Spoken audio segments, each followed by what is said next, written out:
All right, welcome back. Episode either 13 or 14 here of the UFL Newsletter Podcast. It is your host, Commissioner Cole Waggoner, Jared Snyder on the top shelf over there. Jared, how we feeling, man? Preseason is done. It is regular season action. Are you ready? I'm stoked for the regular season. I love watching backups play, but I'm ready for the real people to be on the field. Yes, dude. 100%, man. So today we are actually going to be previewing myself, the 2024 UFL Cup champion. It's going to be so hard to talk through this without acting like I am like in love with my team, but I sure am. I sure am. Yeah. Three cups in 5 years, man. The first UFL dynasty. I'm sorry. I know I sound like a prick.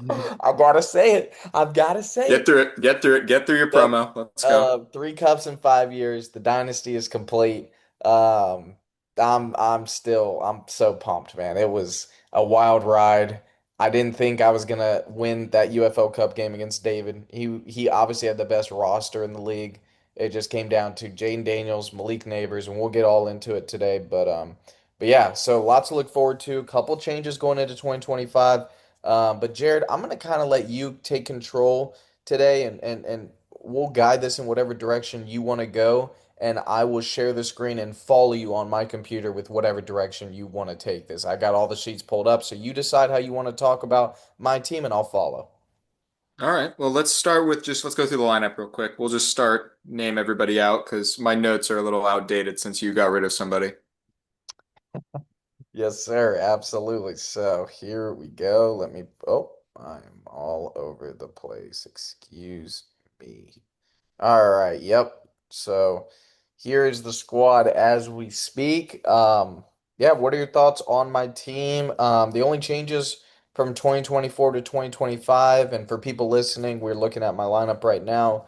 Brian Robinson is no longer a part of my team. I parted ways with Brian this past week after he got traded to the 49ers. So he is no longer part of my running back room. And let's see. Anybody else? Wide receivers are good. Tight ends. I don't think I had anybody. So pretty much the same squad's coming back this year. I did add Ramondre Stevenson through a trade with Brandon. That actually turns out to be a pretty solid trade with the Brian Robinson news. We were actually Mm. kind of getting down on me about that trade, but now it seems like a pretty good safety net. But yeah, what do you want to talk about regarding my team? And let's get into it. We'll start with your quarterbacks. We'll start there. You Yeah. got the two from the same class there. You held on to JJ all last year on the IR slot. Mm-hmm. And I guess what are you thinking about? We know what Jaden looks like he's going to be. He looks like he's probably going to end up being in that top five finishing conversation. So what do you think of JJ going into the season?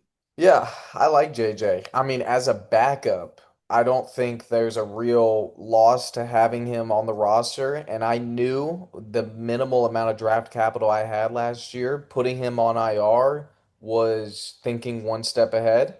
And with salary cap and everything, I just thought he's the perfect backup to have. I trust Kevin O'Connell. I think he has great anticipation. Hated him at Michigan, but glad he's on the team.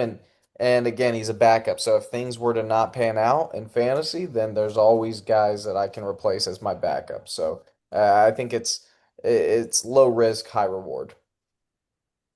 Perfect. That's exactly what I was going to, maybe this will excite you a little bit more.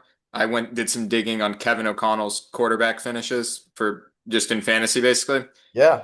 And every single time, Cousins is two of these, so it's not very fair to put Cousins in this one fully. But basically, career years, every single year since O'Connell's been calling plays in 21 for Stafford. Man.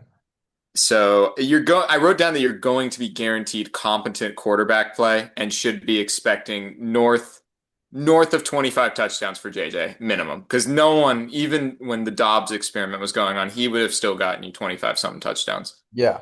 Yeah. So at I'm the not- bare minimum, you should be expecting if Jaden Daniels was horrible for some reason, that JJ McCarthy should still be playing at whatever we got out of Sam Darnold last year, maybe a little bit less since it yeah. is his first time getting out there. But Yep. And I'm basically just replacing Brock Purdy with JJ McCarthy because I had Purdy last year and I traded him, I think, week 4 to Taleb. for a first round pick. Now I ended up trading that first round pick, but yeah, and I'm just replacing that talent with McCarthy. And I think it's an even swap, and he's a good backup to have. Regarding Jaden, I mean, the only reason I won the UFL Cup last year, and the only reason the dynasty is complete is because of that man right there, the 2024 UFL Cup MVP.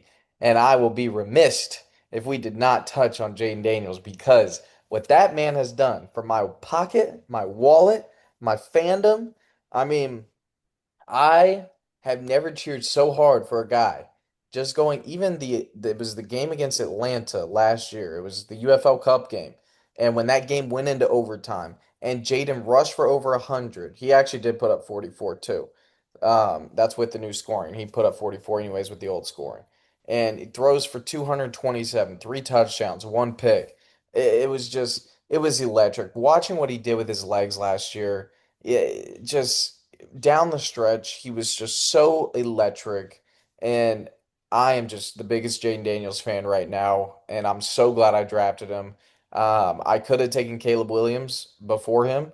I remember thinking, like, what do I do? And I remember throughout that whole draft process last year, I like Jaden Daniels better, like, than Caleb.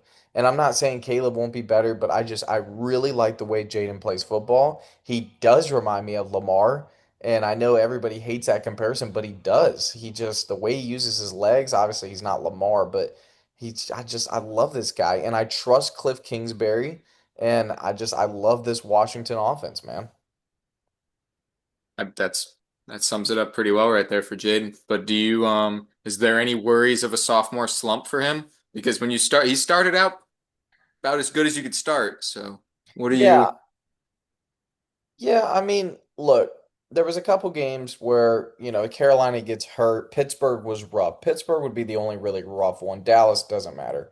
So, Pittsburgh was rough week 10, 5 points, 50% completion percentage, 200 yards. But I mean, that's it because the thing is this offense is so quarterback friendly with the amount of perimeter screens and just the way Cliff designs this. Obviously, he's probably not going to have the season he had last year. Like that was one of the best rookie seasons of all time.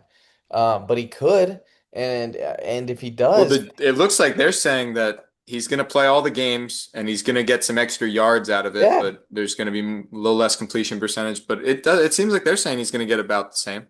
yeah, A couple more turnovers, but right. And if that's the case, if he's getting 50 more points than he did last year, I mean, dude, like it's just that's the thing about my team, man. There's so much boom potential. And I love Jane Daniels watching him play football, and I'm the biggest fan right now. My grandpa told me to take Jane Daniels before that draft. So anytime he sees me, he takes credit for that UFL Cup because of Jaden Daniels. We are the biggest like I'm telling you, bro, this is my guy. I love Jaden Daniels. Love him. we'll have to bring back team names so you can just be named LSU. Yeah, dude. And this is why I'm saying it again. I'm saying it again. You know what I'm going to go down. I wanted Brian Thomas Jr. and I'm so mad at myself for not if you replace Jawan Jennings with BTJ right there, that is just oh my gosh. It is such a good roster. It is unbelievably good and it just pains me to this day that I did not take him. It'll haunt me for the rest of my life. And I know Andrew will listen to this and he tells me all the time to just shut up about that, but I love my good LSU. I love it. I love my LSU boys. So Hey, maybe go make a trade for him. yeah, that'll cost me an arm and a leg and Jefferson and Chip. All it'll cost me my LSU guys to do it. So it ain't happening. Gotta give up those draft picks. Throw in Jawan, Oh, Brandon, mix them in, give it them everything. it wouldn't happen. I would do it if I could give up IU, Jennings, and all my draft picks. I'd do it for BTJ 100% without a doubt. Andrew won't budge. You don't know. Give him an offer. Yeah, we'll see. But Hmm. yep, that's quarterback. I feel really good at quarterback. I really No, do. at quarterback, I feel like. Well, actually, I did have one fun stat that it didn't look like the projection really cared that much because he was getting more points than last year. But Jaden Daniels was the sixth most sacked quarterback last year. So just something to keep in mind for point differentials or anything Yeah. like that if he has a different game. Yeah, you're going to get that with scrambling quarterbacks, and quarterbacks that, he did take a lot of sacks, and I thought that offensive line did struggle at times. Um, but they did trade for Laramie Tunsil, and I think Oh that yeah, no, that that that definitely should helps. that should really help a big part of that. I do think he'll take less sacks, just getting older and more mature.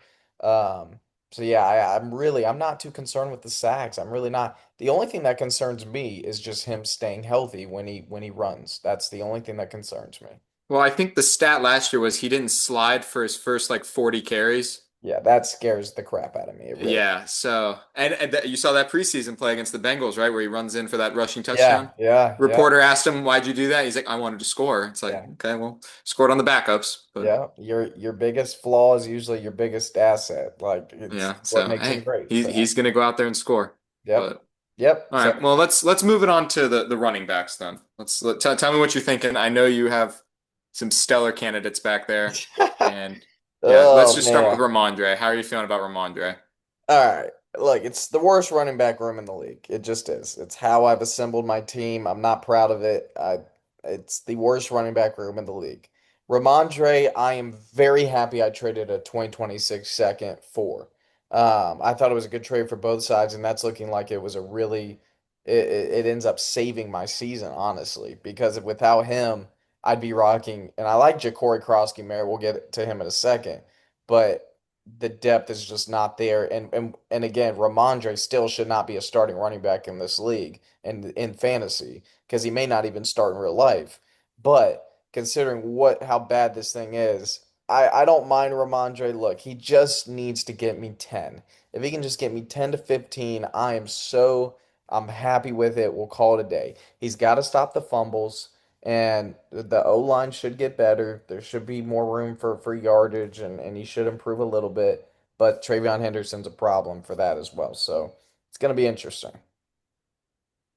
All right. Yeah. No, I mean Travion, that's the main thing I got written down for him is just I have the same notes written for all of your starting running backs. It was potential trade candidate, potential backup, Yeah, or suffer from committee. That's the three yeah. notes I have written down for basically all the running backs. And they all Except, well, I three. mean, now we have Krosky Merritt, which that could be interesting.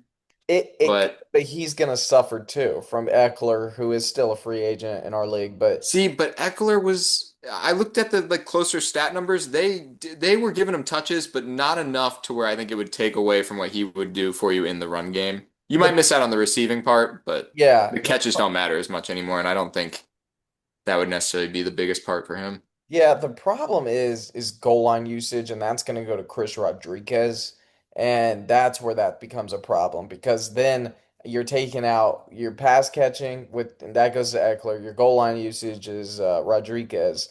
So now Jacory's kind of this in-betweener, and I like him, and he's a rookie. Like I'm excited. I was really happy about picking him up. I thought it was a no-brainer to be a starter in this league when you're going up against Saquons and McCaffrey's. It's not a good look. He is a great depth dynasty piece, but I really hope I don't have to play him too much this year. And Hey, you might have to chase Brown this year. that would be awesome if that could be the case. That would be awesome. But so that's how I'm feeling about him and Ramondre. Najee, um, look, man, I've rocked with Najee. This is now my second year with him. I thought he was really solid at times last year. He was used a lot. I do think Harbaugh's going to use him more than people think. Oh yeah, no, I mean the offensive coordinator already came out. He said we're not bell cowing Hampton. It's going to be a committee. So you're Najee. Yeah. That 7 point thing I think will end up being closer to what maybe 10 or Yeah. 12 like Yeah. Ramondre. That's what I think too. I don't like that that's projected seven. I think that's more the hype of us drafting Hampton and the fact Yeah. that Najee blew up a firework in his face. Yeah, I agree with that. And like, I think Najee would get goal line carries, and I really don't believe I think of Jamal Williams a couple years ago with Detroit. I think Yeah. it's going to be like Najee. He's going to get that goal line usage and third and ones and rushing first downs. That he's going to be putting up more towards 10 to 12 points per game, I think, than 6 or 7. But that's just my opinion. No, I definitely agree. And everything I've seen that it agrees with that in regards to Chargers news. Right, right. So running back room, look, it's the worst in the league. I'm not going to deny it, but luckily I have the best wide receiver room in the league. Yeah, I mean in my power rankings, I think that's better honestly than having the best running back room because I don't think I have the best running back room, but I at one point had probably one of the best all arounds, and that Yeah, didn't get me anywhere. yeah.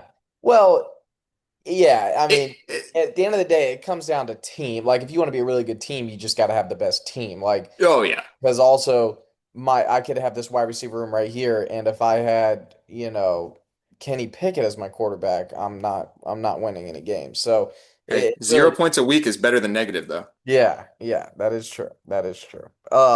So yeah, but look, it's the best wide receiver room in the league. Jamar and Jefferson have been my rocks for 2, 3 years now. How I managed to get both of those is legendary. It is, and I know I sound like a dick again of saying that. I don't care. Pulling that off has been phenomenal. Watching these two, having them on the same team is just so fun. And then throwing in neighbors with them as well is just what more could you ask for? It's the dream team wide receiver wise. It's so fun having these guys with Jaden as the quarterback. They literally when their days are done, I will probably get framed jerseys. Probably not Chase because I'm a Browns fan, but for what they've meant to me as a fantasy owner, it can't be understated. It can't. Well, I definitely can say those receivers are a problem. They definitely have caused me some problems. I mean, it's literally three top five. I mean, definitely two of the best. Like that's one and two right there with Jamar and Jefferson. Yeah. And then Neighbors is top five, top 10 receiver in this game. I just wish Brian Thomas Jr. was right after him, but yeah, I'll have to live. I'll have to die with that. Hey, don't forget about Ayuk week 6, week 7 area. Yeah, What so is that? Wait, go to your cap scenario. Does that gonna mess with you at all when he comes back, or do you have the room and all that? Oh, you do. yes. Yeah. So Yeah, I you're good. do I do have the rim. So when IU comes back, I'll probably drop Jennings. So that'll put me at Hey, 40. don't say you're gonna drop him. Maybe construct some trades for somebody that's not paying attention to the pod. Yeah, yeah, I probably, and actually, he probably will become a candidate because people, even if you pay attention to the pod, trading for him would be smart because you get him without risking losing him to somebody else in free agency. So you should be trading for him, everybody. But yeah, Jawan will probably go. Jawan's meant a lot to me last year. He got me the game-winning reception that won me the cup. I was down 1 point to David, and thank you, Buck. I was down one. I was down 1 point to David, and that. Can you close this door, Buck? Can you close the door? This guy. Uh, but yeah, Jawan means a lot. But yeah, Ayuk, I traded 3 firsts for him. One of the worst trades of all time. Owen finessed me. Um, Traded 3 firsts and Roma Dunze for Ayuk. Horrible trade. Um, this UFL Cup masked a lot of the awful managing I had last year. But yeah, if I can get 2023 Ayuk, we got a real chance at a little back to back here. So that would be Well, no, that would be, I mean, your team would probably be pretty much unstoppable in that place. As long as one of those running backs shows up in some capacity, you'd yes. probably be scoring 130 at least a week. Yeah, which would be if yeah. I just want to make the playoffs. That's all I can ask for. I got the cup. I You did just want a shot at the dance. I get it. I just shot. I'm happy with the cup. Like I couldn't ask for more. That win, it still brings like, dude, it is I'll never forget it. I really won't. It's unbelievable. It's unbelievable. But yeah, so we're feeling good at wide receiver, obviously. Jack Besh I really like. I don't think he'll play this year that much. I mean I think he'll play. I don't think he'll get a lot of contribution. Um just Well, you because saw the Jacoby Myers news today? yes, and that really helps him because that's the role he needs to be in his slot. Um, Hmm. and that's where he'll shine is underneath. So, I'll monitor that as well. But he's a good dynasty person. So, yeah. And then tight end, man, we were just talking about before the pod. These are two guys I really like. Like they're not going to play for me this year. They may not play for me next year, but I really like both of these guys, and I think I may hold on to both for the future. Like Ferguson, I really like in the Rams offense specifically. I think he gets used similarly to how he did at Oregon. And then Harold Fannin Jr. Look, I feel like sometimes people overthink this stuff. He had the most receiving yards, I think, ever by a tight end in college, or the most in the league. I don't know. It was a shit ton of yards last year. And no one even thinks about like, could this dude actually be good in the league? Like, and he may not be, but I think it's worth taking a flyer on. So I'm Oh actually, yeah, no, I mean, yeah. Yeah, I'm really hype about both these tight ends. I am. No, that's no, they're sweet pickups. They're not hurting the cap, and then Yeah. you're just waiting to see what happens. And if it works out, I mean, you're Yep. set at tight end for a couple years. So, real quick, just to look over the team profile, and this is where I will get floods of text messages calling me a egotistical narcissist. But real quick, just to recap the old team profile, 48 and 24 all-time records, 67% win percentage, winningest owner in UFL history, of course, 65% all-time league win percentage. Yeah, never have had a real. I had a really lucky season 2020, 94 10 and 1 league record. Oh my God, dude, I love it. I love it. Look, man, I'm just gonna come out and say it because here's why I'm gonna say this, because there won't be too much longer where this is the case. I have enjoyed a generational run as king of fantasy in this league. Everyone's getting better. They're smarter. I just want to come out and say I'm the best UFO owner, because it won't be that case for too much longer. And to look at myself at the top right now is so fun. And 10, 15 years from now, it probably won't be the case. But these first 5 years, it's been awesome. When you're the commish and you reign supreme, dude, it has been hilarious. It's been a great ride. And I'm enjoying it. I'm just gonna enjoy it on out. Well, good. Enjoy it while it lasts because I know plenty of people want the cup this year. Oh, dude, I mean, nobody wants to see me fail more than everybody. Um, so yeah, man, it's been a heck of a ride. But look, the future of the UFL, it goes to the next wave eventually. But for now, I'm enjoying at the top. Look, Jefferson and Chase are still in their prime. Jaden Daniels and Neighbors are young and they are entering their prime. I'm not done yet. I'm gonna try and do everything I can to go out and win another, get a fourth I ring. I think maybe you get aggressive for a running back then. I Get know. get one of those guys on the move, It won't move happen them now. somewhere. It won't happen now You because I don't think I think I'll be in a playoff spot towards the end. So there's no need to risk that now, risk an injury of trading for somebody and doing all that. But if I'm in a playoff spot and it gets to the deadline, I will absolutely be looking at running backs. Absolutely. I will always be in the hunt. And I do think I have serious problems at depth when it comes to depth in my bench. I think an injury, like if Juwan Jennings is out week one, I'm screwed. And it looks like he may be. So these are serious problems, and I continuously try and tell people depth matters because yeah, my starting lineup looks great until your guy gets hurt, and then you are screwed. So I do think there are teams better than me. I would put Andrew, Devin, and David above me. I've said it since the offseason. I still stand by that. I think I'm the fourth best team purely because of depth. But the UFL Cup rematch week one against David, and he'll be our next preview, it means a lot. The emotions that went through that game and how mad David was after that, he's coming for blood week one. And let's go, baby. I'm here. I got the cup. yeah, I'm ready to roll. that's great. No, I mean I don't know what the projection looks like yet for David's team, but I'm sure it will be an interesting matchup with Lamar and Yeah. Derek coming back for their cup revenge. Yep. It should be a it'll be a fun ride, man. So, but yeah, is there anything else you want to touch on regarding my own team? Um, I guess who would be your X factor this year? Yeah, that's we didn't get to that. Yeah, I'm gonna say running back, whoever's in the running back position. Okay. Or flex. It's just The those flex or two. the running backs? Yeah, flex or running backs, man. Like if I got Jawan or Ayuk, that's great. Running back, it's gonna come down to Ramondre. Is Ramondre able to just hold down the ship just for a little while until I can make a deal at the deadline or do something? Ja'Cory Cross, it's literally which running back decides to produce, if any. It continues to be a problem for me, and I'll continue to evaluate the situation. But yeah, that'll be my X factor, man. Okay. No, I mean I definitely agree that you need somebody to step up there and I think you're gonna need to make a waiver wire move at some point. It's going to happen. There's gonna be a week Yeah, where you're like, all right, I'm done with this yeah, guy. He's not doing anything. You're gonna pick somebody up and yep. that I think that'll be the future of your season right there. Yep, it'll happen. It'll happen. I mean, you never know. Just like with Brian Robinson, one moment is here, the next, I waited a couple of days, and I'm like, no, I like he's got to go. He's got to go. Ja'Cory Croskett is. See, but now if the news broke that Christian McCaffrey was hurt and you still were in control of Brian, how would you feel then all of a sudden?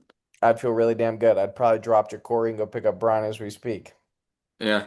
So, Okay. Something to keep in mind. Just something to yeah, keep in mind for the yeah, other owners out there. yeah, yep, absolutely.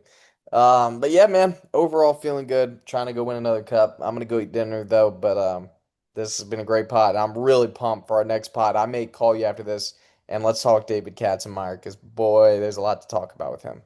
Yeah. No, I'm up for it. All right, sounds good. Thank you all for listening to episode 13, I think, of the UFL podcast.